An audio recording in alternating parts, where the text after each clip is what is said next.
it doesn't matter how good you are, how talented you are, how brilliant your music is. It will never mean anything significant unless you work really hard to get it out there and to make it the best it can be.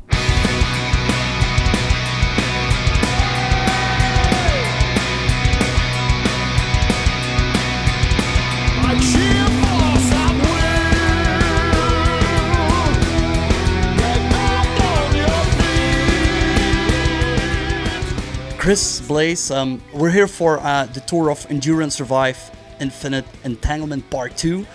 1 month of touring so far. How has it been? It's gone really, really well. All of the Endure and Survive songs that we've put into the set have done really, really well, and fans have responded in just such an incredible way. Merci beaucoup, thank you, Val.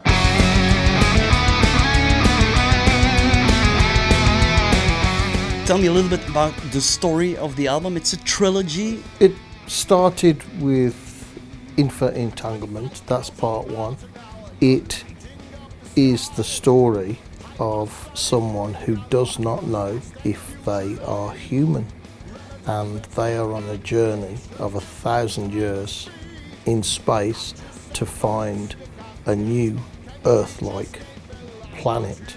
The second album, this album, Endure and Survive, is quite a lot darker, and a good comparison really to compare it to in a trilogy form is kind of like Star Wars, where the first movie, Star Wars, it showed you the story, it was a little bit of a fantasy type thing, and then The Empire Strikes Back was, you know, the darkness and the evil.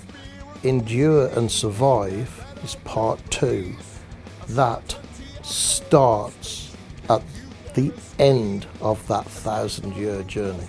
The central character, William Black, begins to understand why he was really there, and it's not for the reasons that he thought.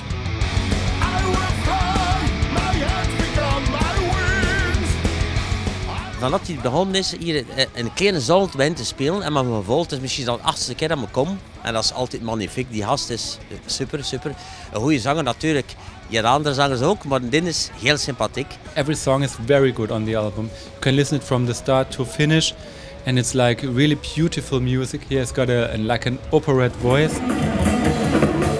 Chris had done a lot of the production work on the Entanglement album, and I asked him to be the co-producer on this, so he really took care of a lot of the details. In the studio, I think really he deserves some kind of medal for putting up with me, because it's quite an honor to hear from such a legend as Blaze. It's not easy to put up with me. So what do you think? Well, should I agree with you now? You're turning red. You're turning red, Chris. You see, he's turning red, Blaze. I'm not an easy person. Back to the golden days.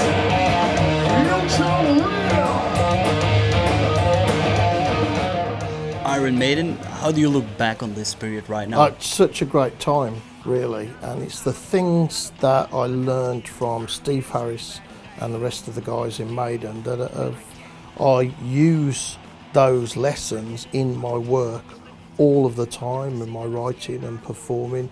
Steve Harris really was a mentor to me. I started to find my whole, real, true voice in Iron Maiden.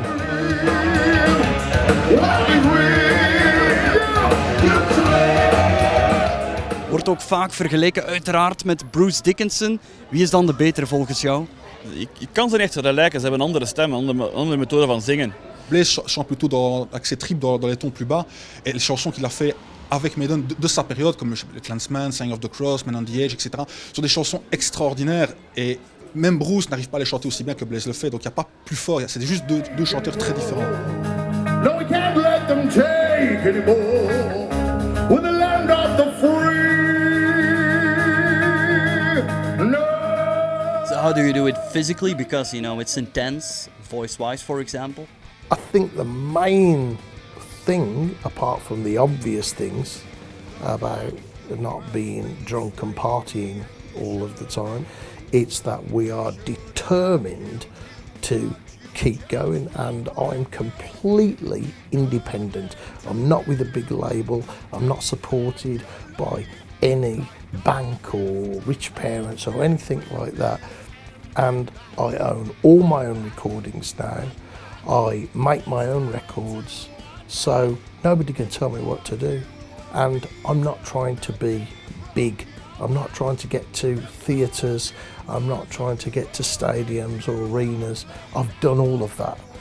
So what I'm trying to do is bring my music into Spirit of 66 and venues like it all over the world, and then when I do my next album, come back with my new songs in those same places where we all know each other, where we can see each other, where we can actually get together and feel some degree of intensity and some emotional connection, which, as the venues get bigger, just gets less and less and less.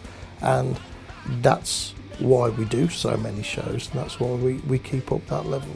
So if a record company would come and try to sign with you, you would consider not doing it? Well, I wouldn't consider doing it at all.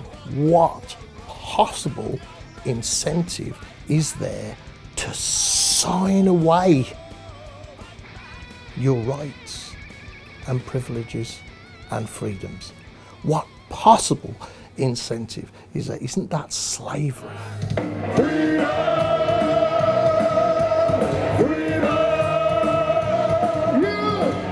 I have one more question.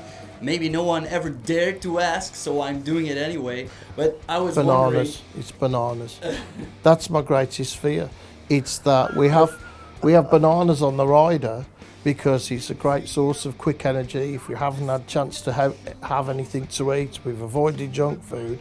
And my greatest fear is that one of the guys, or even me, which is probably more likely, will drop an unused banana near the stage, and as I come on doing my big come on, I'll just fall over flat on my arse at the start of the gig, and that is my greatest fear, bananas.